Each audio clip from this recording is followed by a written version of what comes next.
আপোনালোকে কোচ ৰাজবংশীসকলক মিছা প্ৰতিশ্ৰুতি দিয়ে যে কোচ ৰাজবংশীসকলৰ জনজাতিকৰণৰ কাম 40% হৈছে 90% হৈছে কিন্তু আপোনালোকৰ যি জনজাতীয় পৰিক্ৰমা মন্ত্ৰী কেন্দ্ৰীয় মন্ত্ৰী জুৱেল ওৰামৰ মুখেদি নিজেই উল্লেখ কৰিছে যে অসমৰ পৰা যি প্ৰতিবেদন কেন্দ্ৰীয় চৰকাৰত আহিব লাগে সেই প্ৰতিবেদন আজিৰ তাৰিখলৈকে কেন্দ্ৰীয় চৰকাৰত পঠোৱা নাই যাৰ কাৰণে জনজাতিকৰণ প্ৰক্ৰিয়াটো লেহেমীয়া হৈছে কোচ ৰাজবংশী জাতিটোই আজি দীৰ্ঘদিনৰ পৰা আমি গণতান্ত্ৰিকভাৱে আন্দোলন কৰি আহিছোঁ আমাৰ যি প্ৰাপ্য অধিকাৰ সেই প্ৰাপ্য অধিকাৰখিনি পাবৰ কাৰণে আমি আজি দীঘলীয়া সংগ্ৰাম দীৰ্ঘদিনৰ পৰা সংগ্ৰাম কৰি আহিছোঁ কিন্তু এই সংগ্ৰামৰ পিছত সংগ্ৰাম কৰাৰ মানসিকতা আমাৰ সদৌ কোচ ৰাজবংশী ছাত্ৰ সন্থাৰ নাই আৰু সেয়েহে আমি চৰকাৰৰ লগত বাৰে বাৰে আবেদন কৰিছোঁ নিবেদন কৰিছোঁ যে আপোনালোকে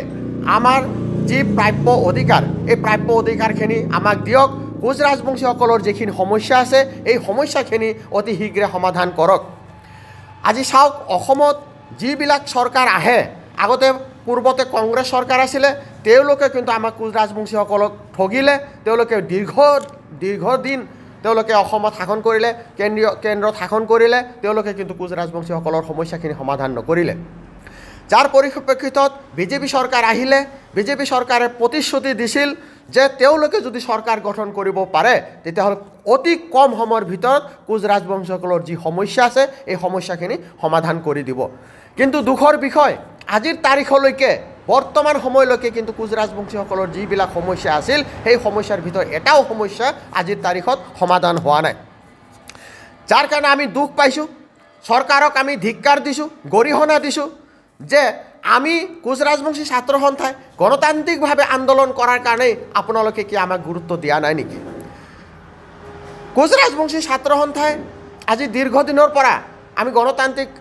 গণতন্ত্ৰক বিশ্বাস কৰোঁ কাৰণে গণতান্ত্ৰিকভাৱে আন্দোলন কৰি আহিছোঁ আৰু এই আন্দোলনৰ জৰিয়তে আজি কোচ ৰাজবংশী জাতিটো আজি সকলো দিশত পিছপৰা আজি চাওক আমি আমাৰ যি পৃথক ৰাজ্য কমতাপুৰ আৰু জনজাতিকৰণ আমি বিচাৰি আহিছোঁ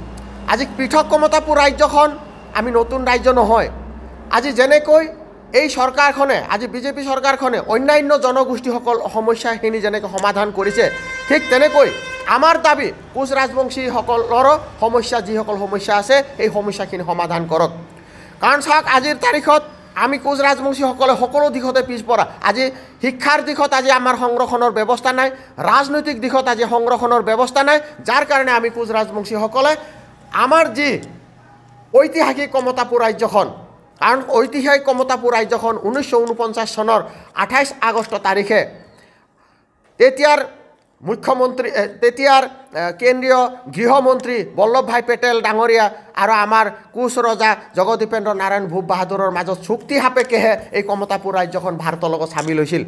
আৰু তেতিয়া উল্লেখ আছিল যে কোচ ৰাজবংশীৰ যিসকল সমস্যা আছে এই সমস্যাখিনি সমাধান কৰা হ'ব বা তেওঁলোকে সুন্দৰভাৱে চলিব পাৰিব কিন্তু আজিৰ তাৰিখত সেই সুবিধাখিনি কোচ ৰাজবংশীসকলে পোৱা নাই কাৰণে আজি কোচ ৰাজবংশী ছাত্ৰ সন্থাই আমাৰ সেই পৃথক কমতাপুৰ ৰাজ্য আৰু জনজাতিকৰণ বিচাৰি আন্দোলন কৰিব লগা হৈছে যিহেতুকে সেই চুক্তিমৰ্মে চুক্তি তেওঁলোকৰ ফুলফিল কৰিব পৰা নাই সেয়ে আমাৰ কোচ ৰাজবংশীসকলৰ আমাৰ যি ঐতিহাসিক কমতাপুৰ ৰাজ্য আৰু জনজাতিকৰণ আমাক ঘূৰাই দিব লাগে আপোনালোকে কোচ ৰাজবংশীসকলক মিছা প্ৰতিশ্ৰুতি দিয়ে যে কোচ ৰাজবংশীসকলৰ জনজাতিকৰণৰ কাম 40% হৈছে 90% হৈছে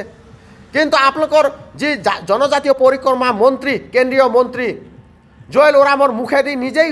উল্লেখ কৰিছে যে অসমৰ পৰা যি প্ৰতিবেদন কেন্দ্ৰীয় চৰকাৰত আহিব লাগে সেই প্ৰতিবেদন আজিৰ তাৰিখলৈকে কেন্দ্ৰীয় চৰকাৰত পঠোৱা নাই যাৰ কাৰণে জনজাতিকৰণ প্ৰক্ৰিয়াটো লেহেমীয়া হৈছে গতিকে আপোনালোকে কোনখন মুখেৰে কয় যে 90% কাম হৈছে আৰু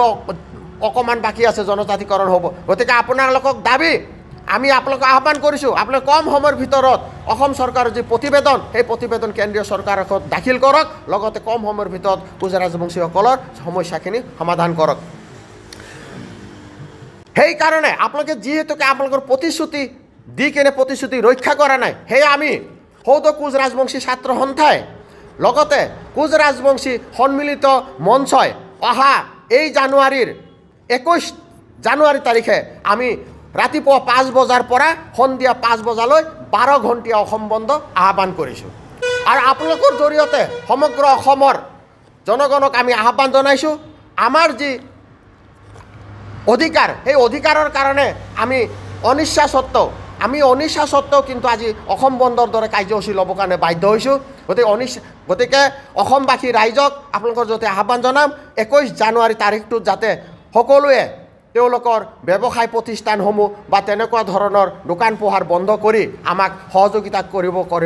কৰাৰ কাৰণে আহ্বান জনালোঁ। লগতে আমি উল্লেখ কৰিম যে এই 21 জানুৱাৰী তাৰিখে আৱশ্যকীয় যিবিলাক বাহন তেওঁলোকক আমি বাধা প্ৰদান নকৰোঁ, তেওঁলোকৰ কৰ্মখিনি কৰি যাব পাৰিব। গতিকে 21 তাৰিখটোক আমি বন্ধ ঘোষণা কৰিছোঁ। ইয়াৰ পিছতো যদি চৰকাৰৰ যদি কোনো ধৰণৰ আমি চৰকাৰৰ পৰা কোনো ধৰণৰ সঁহাৰি নাপাওঁ, তাৰপিছত কিন্তু আমি ৰাষ্ট্ৰীয় ঘাইপথ অৱৰোধ, ৰেলপথ অৱৰোধ